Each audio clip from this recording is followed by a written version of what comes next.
Game Freak has the habit of introducing a cool feature, making fans love it, and then remove it in future games.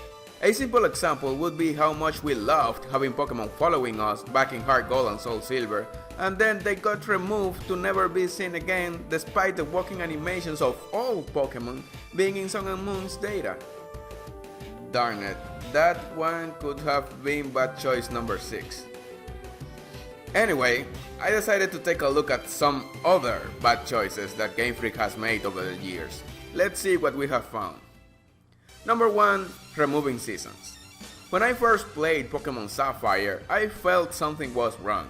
And no, I don't mean that it had too much water. It was the fact that even though I had set the clock when I began the game, it wasn't dark at night.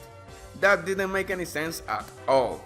I mean, they included the clock and they had just introduced day and night in Gold and Silver, the previous generation. So why would they remove day and night from a new game on a new, more potent console? I couldn't wrap my head around it. It's like having all Pokemon available in the 3DS and suddenly not having all Pokemon available in Sword and Shield. Oh, wait. Luckily, they fixed it in Generation 4, and I thought they wouldn't do something like that again, but I was wrong. You see, Generation 5 introduced the seasons to the Pokemon games.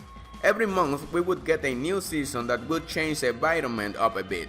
You would get access to some places that you couldn't get to before, and some Pokemon would appear more or less frequently, as well as one of them changing their form depending on the season. And then Generation 6 came along, and guess what? Remember that whole day and night thing getting removed I was babbling about just 1 or 2 minutes ago? Well, they did it again. They removed the seasons from the games, and even Generation 7 didn't include them. Doesn't look like Sword and Shield are bringing it again, but I could be wrong. Number 2. Not making Gyarados a drag... taking the mythical out of mythical Pokemon. During Generation 3, 4, and 5, mythical Pokemon were a bit more special. They had exclusive in-game events that really gave it that rare Pokemon touch.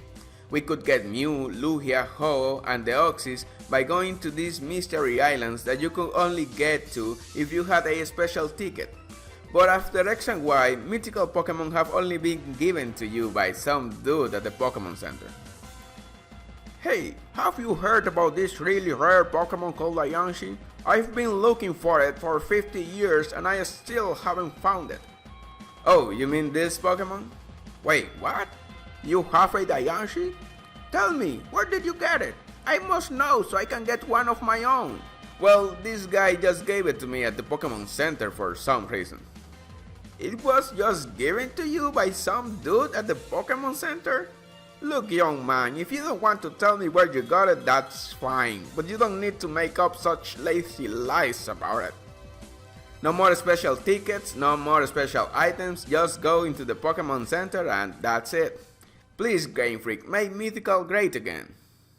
Bad choice number 3. Making Executor a Dragon... Ultra Sun and Ultra Moon. All third versions of games have been pretty good in my opinion, even Ultra Sun and Ultra Moon, but Game Freak had a pattern about these third versions, and the moment they stopped doing them, we started noticing that maybe they weren't really needed. We were all expecting Pokemon Gray after Black and White got released, but instead of that, they gave us a brand new story in Black 2 and White 2, and it was awesome.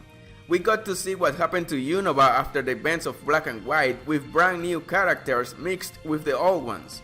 A lot of trainers have these games in high regard, so it was a great choice doing a new story instead of enhancing the old one.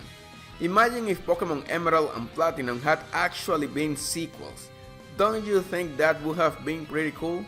Then Pokemon X and Y got released, and as usual, we were expecting a third version or a sequel in Pokemon C, but we didn't get it. I don't know about you, but after Sun and Moon, I wasn't really expecting a third version out of those games because of all the senior mentions within the games. I knew it was highly unlikely to get 2 remakes on the same console, but that's what the hints were pointing at. But even if some sort of new game was coming, I really didn't think they would go with an enhancement again. I was expecting a sequel that would tell us what happened to Lily and her mother after they went to Kanto. Did Hao go to meet his father again? Are there more fallers? And for the love of Arceus, just tell us who is the Masked Royale already. And don't get me wrong, Ultra Sun and Ultra Moon are great games, but I had played Sun and Moon like 4 times within that year, and the first 3 islands of Ultra Sun and Ultra Moon were pretty similar to Sun and Moon, so it was pretty boring for me, to be honest. And the whole deal with the Ultra Recon Squad and Ultra Megalopolis was pretty shallow. You couldn't do anything in that new world. It would have been a whole new experience if it had been a sequel. It was a great game, but it could have been so much more. Number 4. Not making Serperior a dragon. Removing Mega Evolution from Sword and Shield. I was making a video talking about how Generation 6 and 7 actually didn't introduce as few Pokemon as people think.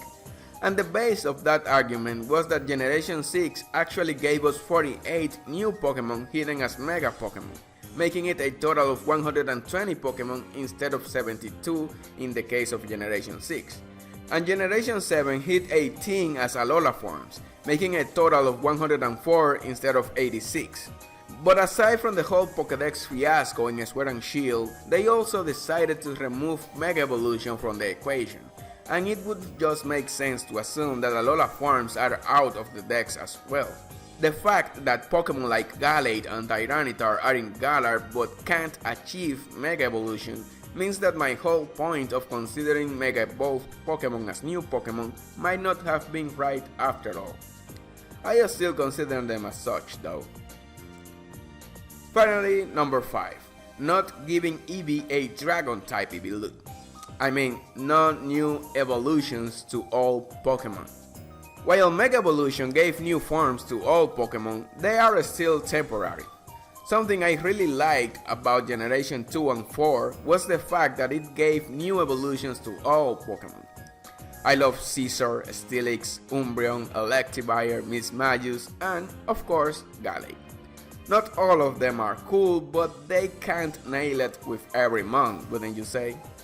Eevee was the one and only all Pokemon that received a new evolution in Generation 6. We want new evolutions for all Pokemon. Tons of Poketubers have done videos about this. Why don't they give us what we want?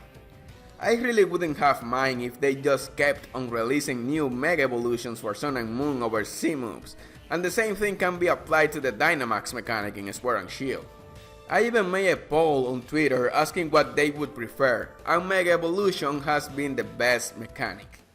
In my opinion, if they kept on making new Pokemon, new evolutions, Mega Evolutions and new regional variants, we would be a very happy fanbase.